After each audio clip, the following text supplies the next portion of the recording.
On that note, well, all right. Are you ready for this? You're gonna edit this up, then?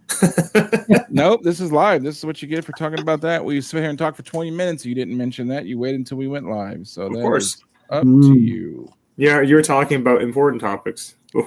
All right. Being deployed. So we're here talking about Andor season 2, episode 1 through 3.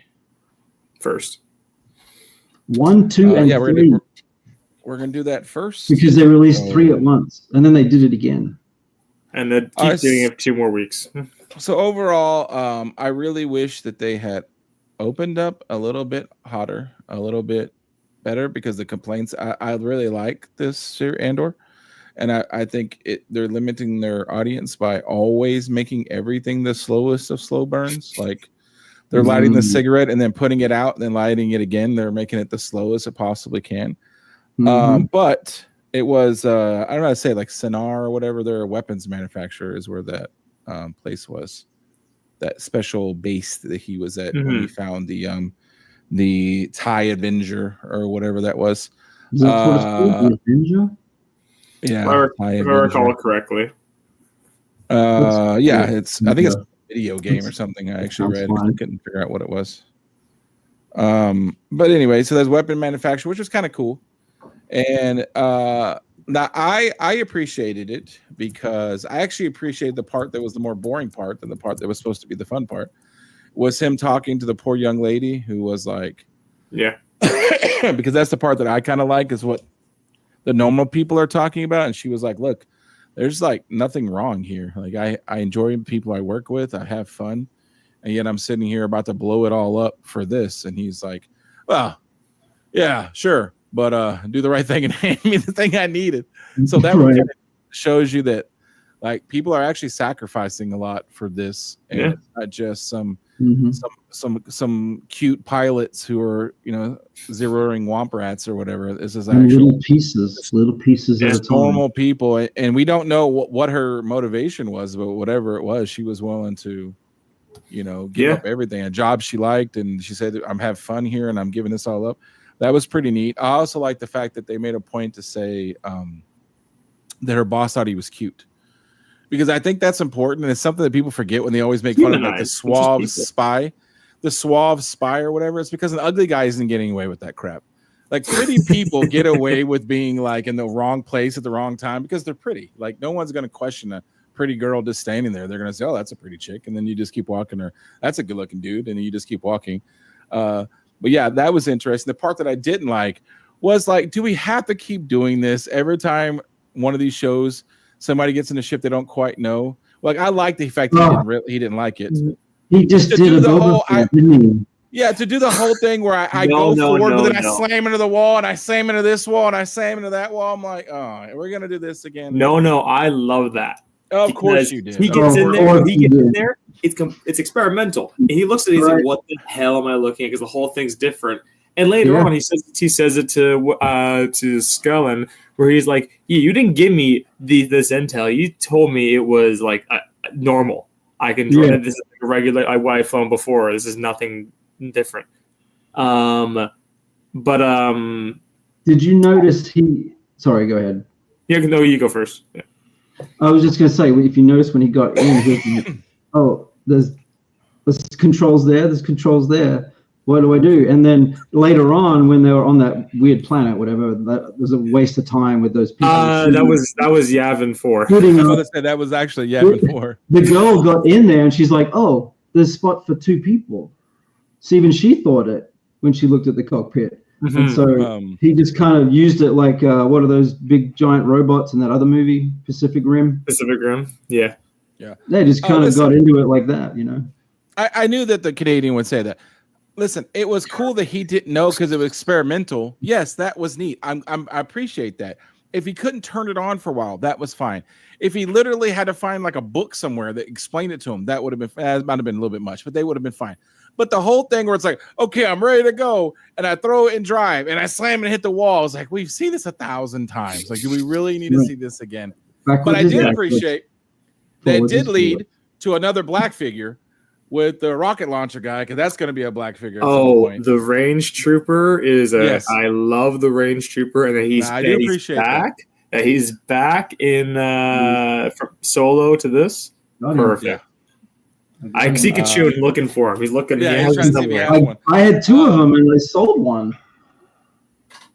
To us, That's it's what one I of got. us, right? You sold it to one of us. In among I gotta the start selling some troopers.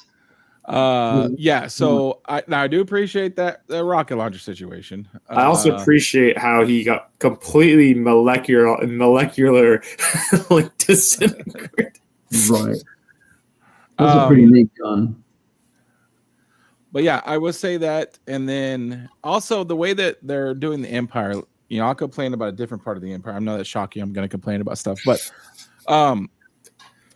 you know that they used to say that the Empire in the original New Hope, how like they couldn't hit the broadside of a barn, and then Star Wars started kind of insinuating, well, Darth Vader knew who he was, and so they had, you know, we were trying to lure him to the dark side, so you can't kill him. Well, no, they're just trying to track him back to the rebel base. And so the more that I see what they can do and can't do, it seems like that's, you know, that whole joke that they can't shoot anything is becoming even less, because it's like, well, you can't fight against them because they're so, you know, they're so dialed in. They can, you know, they do train a lot. They know how to shoot.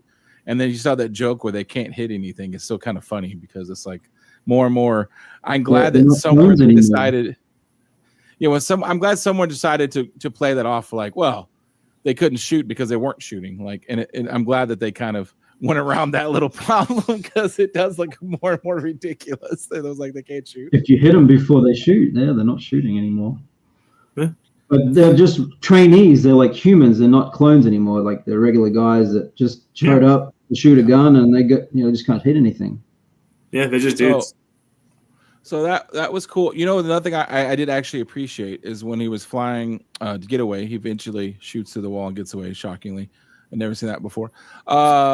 So when he was flying away, though, and he was doing all those bank turns, one thing that actually annoys me in movies, and Star Wars does this, but this time they decided not to, is the guy who's been in the experimental plane, who has no idea how it works and is barely a pilot sometimes, does these bank turns, and the guy's chasing them, who have been running that particular vehicle for 15 years, just and hits the wall because they don't know how to turn.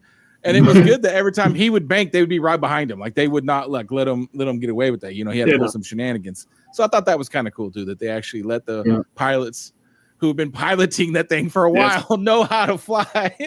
Which I'm sure Kachun is enjoying all that. He said you were going to be so excited about the TIE fighters. And I said, you never got that TIE fighter scream. So I don't know how excited you were about it. It was pretty silent compared to a regular TIE fighter. Hey. It was like the not Prius, the Tesla of electric fighters. Yes. First three, and then we'll transition to the second three. All right. So then we're just we'll keep going here. The farm planet is where we see next. You know the name of this planet? Because I forgot to write it down. I don't remember the name of it. I'm terrible. I'm so bad. Anyways, the names. I like the views of the far planet. I thought it made very nice shots and stuff.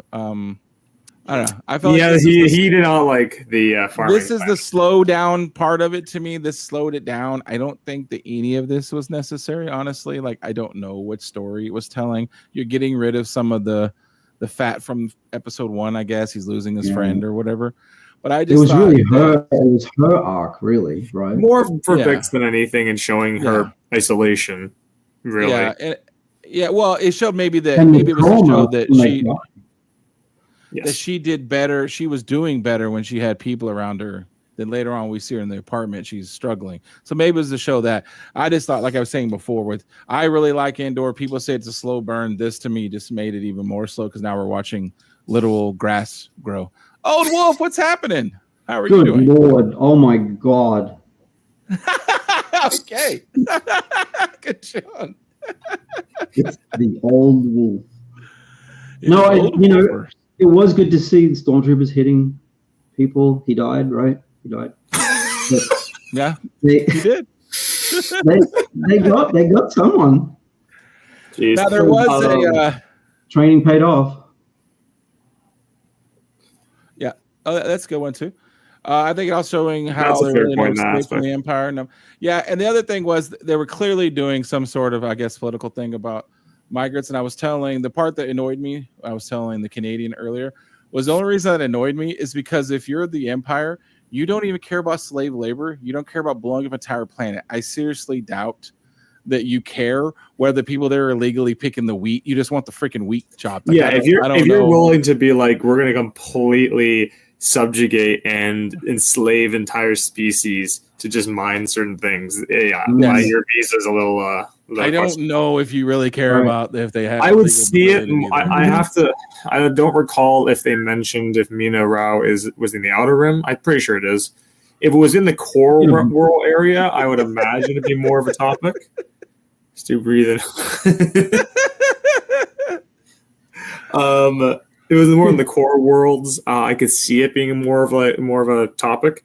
Outer Rim is a little, Yeah, but like they kind of presented it in the fact that it was a core world. It was these little spiders that no one I guess cares about. No, we're talking about the farm planet. The farm. We're talking about the farm planet. Oh, okay. The wheat.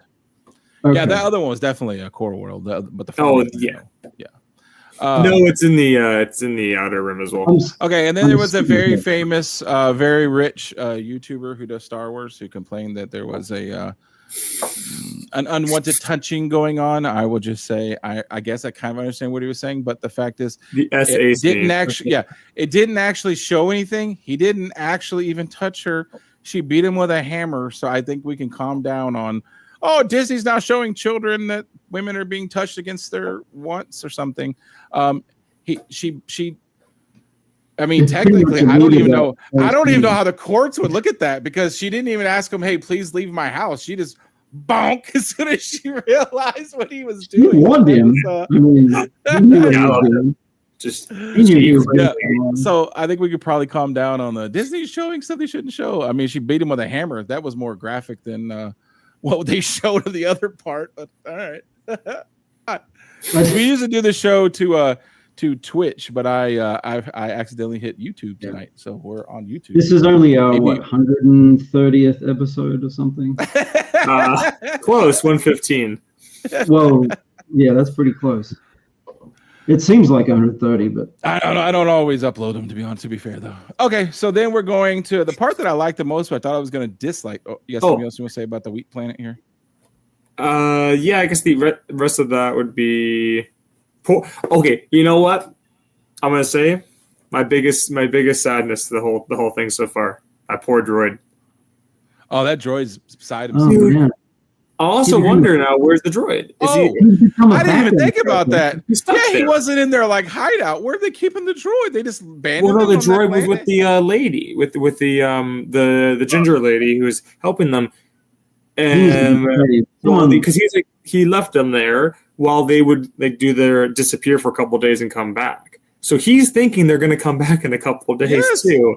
And he's gone. A year later, they're still gone. Oh man, that's horrible. That poor droid. They just unplugged him, and then they had to let him run. They had to tell him to go get like a oil bath or whatever, and they just said turn him off because he's just going to keep saying Cassie's name every 2 seconds. They're going to be like turn him off. Like I can't deal with it anymore. He just says his name over and over again. So obviously the Empire, they figured it out. They came there. I will say they came there what you thought, arrogant, like we're beyond this. They had to Cassian pulled the whole like Luke Skywalker thing and said, "No, come back. No, those are my friends." And then he went over there and saved them, which is still pretty cool actually. But the other thing is they have this cool ship and I don't even know what happened to the ship. They're like they what's it called? I'm sure it went to I keep saying Bam. Skellen. It is very sad, Connor. That makes me upset. It's just so sad. Skellen has probably the ship, and they're going to do something with it in terms of rebellion. You don't have to apologize. You and the other 300 point something million Americans didn't watch the last 100 episodes. Anyways, so now we're on to the great wedding plans. I will say how much money and budget was spent to try to bring this world to life, because holy but Jesus, they really went all out on the set pieces on this. I loved the wedding, the whole arc. I thought it was perfect. I thought there was so much going on to it. There was like that same thing. I was like, oh, I thought it was gonna be one episode, or it was gonna be really boring. But it was so interesting, and all the little things going on with her, and then everyone else, and then obviously we're end up leading to with the childhood friend being probably thrown out of that taxi. Yeah, so the important parts is that we find out that they're obviously a very old society who has a lot of their traditions and cultures.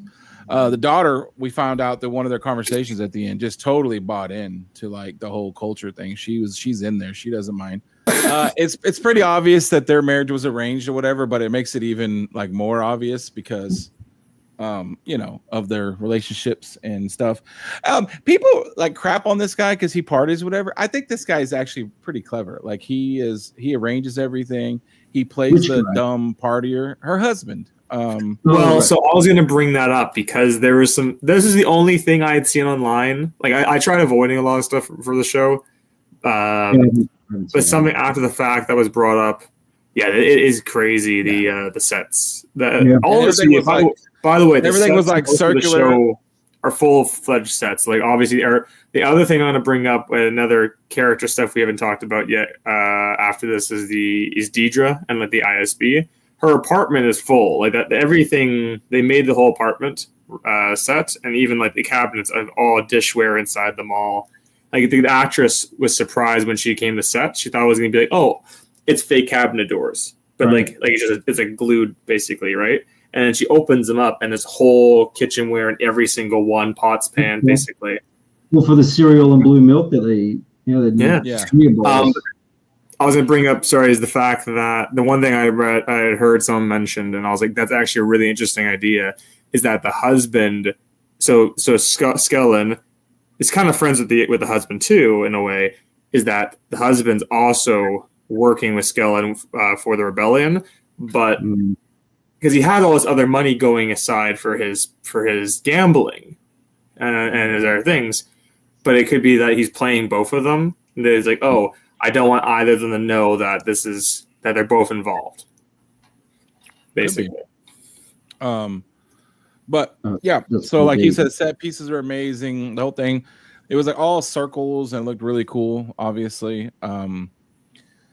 it's like it shows you.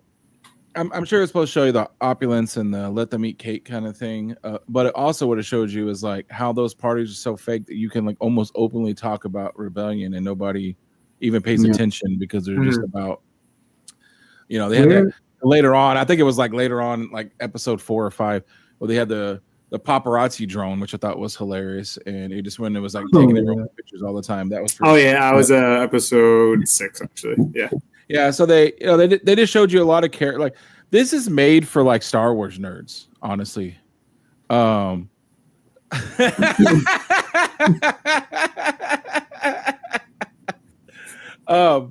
It's made for Star Wars nerds because you like Connor, I believe, is probably a Star Wars nerd because you have to like appreciate the amount of effort it took for this, the amount of effort it took later on with Dedra, like all that went into that character building, all that went into all the subtle things and all the stuff that went done that, all the stuff that goes into all of this stuff. It's like slow burn, as you were saying, but to be a Star Wars nerd, like you're very interested in how all this works. You have to see the first season. Did you see the 15-minute recap of season 1? You really still can't follow it. Like it's way too choppy. Because no, I didn't see there's so much. I mean, they did a good job to like condensing season 1, but you just can't watch that and be like, oh yeah, I know what season 1 was like. You go overall, we'll talk about it.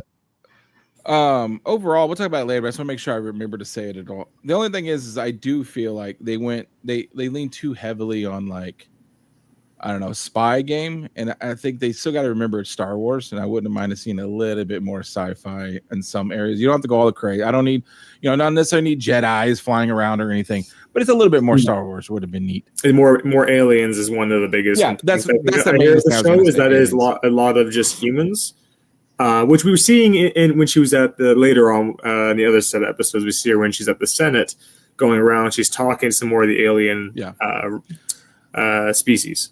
All the planets, Sorry, go ahead. Sorry? All the planets they also visit are just Earth in a different spot. The only I would like to admit a little bit more alien. Like I know it's hard to do in a live action, but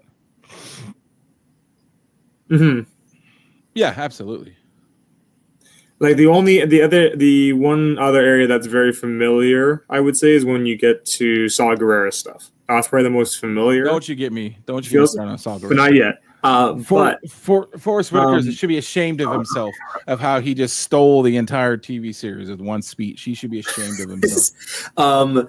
Quickly, the scene I really loved was the when Mon Mothma is in the back gallery. Kuchung, he really loves you, Mr. Grell. Yeah. You're all right because he likes me because I brought you before him. So I'm glad I can do my part. Mr. Garrow.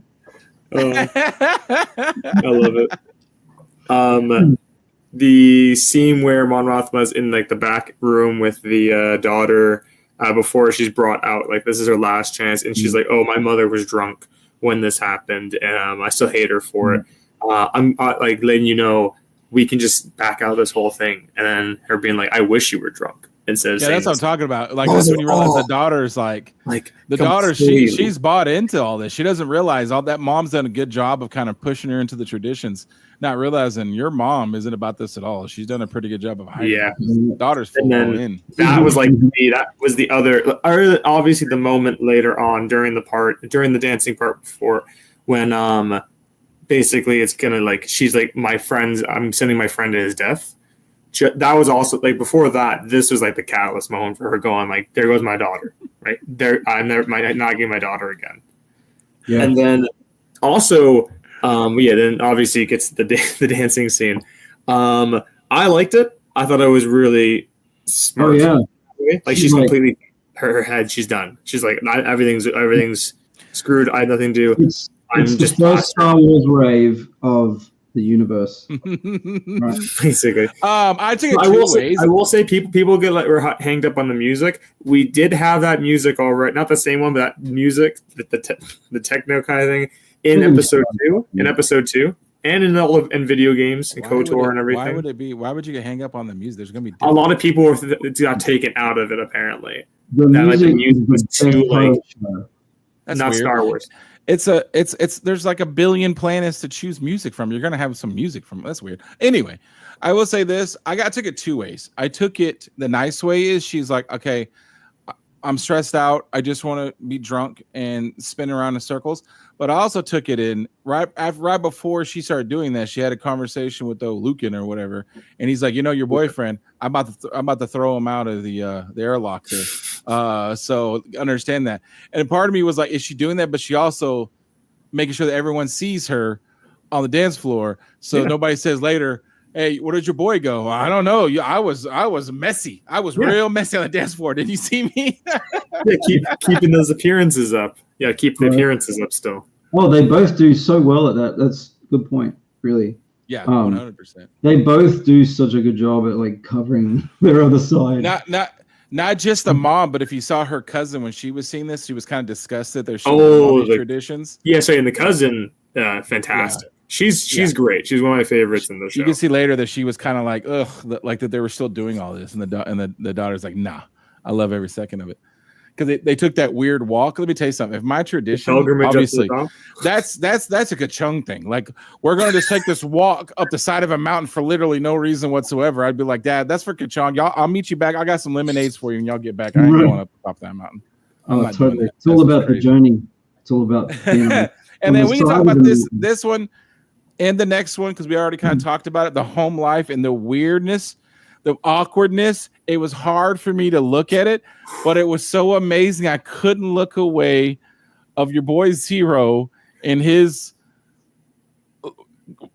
He got scared. You see that? He got scared of the whole thing. He couldn't handle it. I don't know what she is to him anymore. Oh, they're definitely. That was so awkwardly amazing. Their relationship. I legitimately was like, what is going to happen here? And I'm like, oh, this is phenomenal. This is so like, cringy in the best way. Like, it's so awkward. These two people who can't fucking socialize. These people who are so awkward with his mother, who's a weird mother. And she did such a good job. She's a good. I love her. She's so good. She is. But she was hard to watch too. Because for me, like, I love all the ISB stuff in the first season, and he's a weird character. I'm like, and how they got together at the end of the first season, I'm like, that's interesting. I wonder what they're going to do with it, and I really enjoy what they've been doing with it. And my God, I will tell you right now, watching this show and all the other Star Wars shows, like smile and like have a good time with some like scenes. Oh, happy seeing this and that. I haven't like burst out laughing in any of them, but when it did that jar, like she's talking down to the mother, like, hey, this is how it's gonna happen now. You're getting 2 visitation rights, and then it hard cuts to him just lying on the bed like this. Yes. Like he literally did a temper tantrum and threw himself on the bed. Like it was hilarious. And I was losing my mind. It was so funny. But then it made me even laugh more is when I found out the context behind that. Did you hear this or no? Like the actors talking about it? No. That wasn't in the script at all. So basically what happened was the script was that he leaves the room. And then he comes back in the room later. That's what it's supposed to be. He just comes back in the room. So he leaves the room and he goes in there and they have the cameras. They're like, what do you want to do? He's like, well, this is what I'll do. This is what I would do in this position if this happened to me. He just lied down. He lied down like that. And the other actress that plays Dedra, she had no idea what he was doing in the other room and then she watched, like, when they were doing the episode, watches together, and she saw that scene. She was like, what the fuck? She's laughing. Like the first part where she sets the tone where she's like, I don't want this to come off as like you have a choice. Yeah. There's no choice. Yeah, I loved it. And like it's great because like how they these are 2 characters, which you'll also see like what you see in the second set of episodes with Andor and Bix, how these 2 people have a relationship together and how they love each other. And you have these 2 people who never experience any affection at all from like as a children and into adulthood, and how they have to interact. Like, what do they see as affection? And it's very like no touching, very gentle if it is. And obviously later on the scene, turn off the lights. Yeah. Just turn off the lights. Until it's time for some shenanigans to happen. Give an hour, turn off the lights. I will say though, because you do find out like he's the ultimate mama's boy. What would happen if like in a over the top mama's boy who has been begging for affection meets a lady who grew up in an Empire orphanage? A dominating woman. That's what he don't wanted. Show any personality. Don't show anything. And this is what you get. This is what happens. You put those 2 together. This is what he wanted. But I bring it up here because I wanted to say, usually I get annoyed when people try to say, we were talking about it before we came on. Oh, the reflection of the mirror shows duality of his. I don't give a crap about that. But this is the part that I do like. I liked all the cuts that were happening at this moment, because this moment we had people dancing at a party and you had all that glory, all that luxury and all that. You had the very harsh Empire, especially with this, with the secret police and everything, and they're very harsh, very white, very black, gray, maybe. And then you had at the same time was going on was the hero of our show was in the jungle with some, I'm assuming rebels, because they were, I don't even know if they consider themselves rebels anymore, who got trapped on the rebels, and they were very weird people. Hello. They were very weird people, and they were fighting over who was going to take him to get them back off the ship, because he landed his stolen ship there, and he thought that's where his guy was going to meet him up. Mm-hmm. And that was kind of pointless. I thought that was pointless. The whole jungle thing was pointless. It was just kind of funny. I think it was more to show like that, like even in these other rebel cells, there's so much infight, and they have no. There's no. That's what I was going to say. Until later on, when you now have met, which I can't believe I'm had to look, Gorman. I can't believe I had to look for that.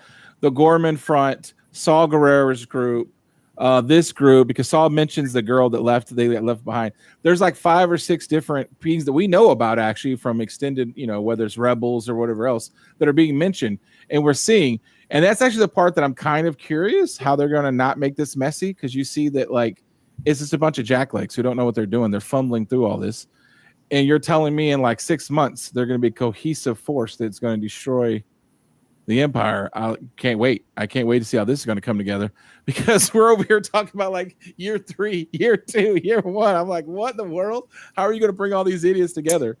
So it was cool to see that back and forth where you're seeing how do the senators living, how are the rich people living, these guys in the jungle fighting over raindrops and some kind of weird fruit that was like moldy, and then straight to the the police state. I love the part where they're like, what the hell is that noise? And they realize they're dragging the ship to turn it to shoot them. Yeah. And they're like, well, you can only get so many centimeters a day, so it takes this long to get them to turn. I'm like, that was fun.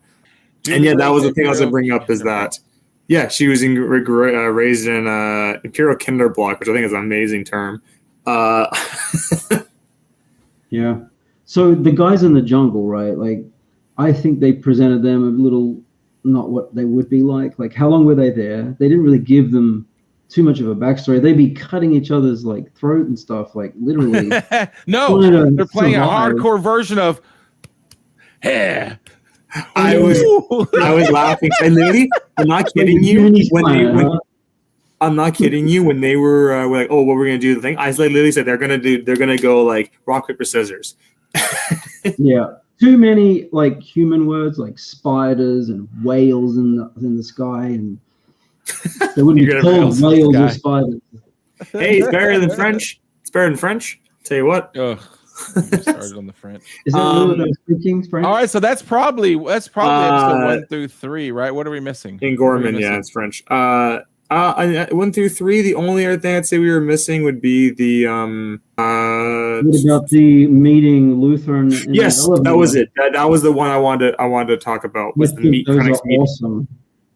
I loved it. Meetings. That happened in the first 3 episodes. That critic meeting. Oh, I didn't know that. Okay, yeah, because it was setting up the Gorman stuff for later. I loved it. I thought it was really. Oh, you mean the super secret meeting? Yeah, with the like really corny. The 50s ad tourism. Yeah, ad. what was the name of that? With the bugs back in the Gorman Spiders of the Silk. No. The movie from back in the day where they would do those kind of like old school newsreels, and it was a movie where Starship Troopers had those kind of commercials. That was like, join the fight today, and it was. I'm doing my part. I'm doing mine. But it was although it was corny and I was kind of rolling my eyes a little bit, I did have a smile because you had this very serious room full of all these very serious people. Like, nobody knows you're here, basically. The Emperor, me, and then the people in this room. All right, get the window. And this slow thing comes down. Like, what are they doing? Blast doors? And then this corny video plays of like Gorman's silk textile industry. It was hilarious. Like, I was like, okay, that's just weird. And that's when we find out that just when we think the Empire couldn't get worse, they're just saying, we need the rocks underneath their feet. How do we do that? We'll just strip mine it. Yeah, but it might blow the whole planet up. What are you gonna do? Like, I love that. You're gonna blow it up anyway. Well, what's fun is so in that room, all the people that were there, a lot of them were just like either like admirals, ISB, different things. And that one guy, I was trying to recall what it was. He had the orange. I'm like, the orange markers. What was he? And then I was like, is he one of the engineers? And then you had like the from Moss there. Huh? He's from Florida.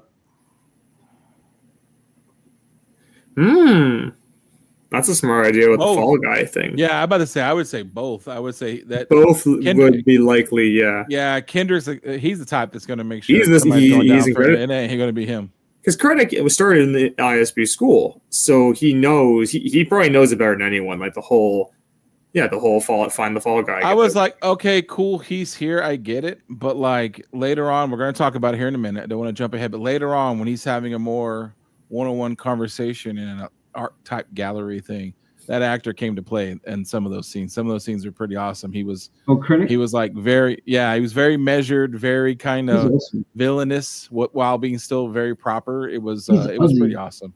Have you seen him? Well, I don't like him then. I thought I liked him, but now I don't. Have you seen him in Vertical Limit? Go watch Vertical Limit. It's a terrible climbing movie, but he's absolutely, I mean, who carries nitroglycerine on their back in the mountains? Nobody. Amazing. He's in that. He's super hilarious. Like him and this other guy, they're just like really funny climbing bums living in the Himalaya somewhere. That's So amazing. also we forgot to say, but hopefully if you watch this, you're watching this, you probably watch the show. There has been the year time jump between the last one and the first one, and then there's going to be another 1 year time jump. Yep, from that a year now. between each, and then the last 3 will lead directly into Andor, into Rogue One.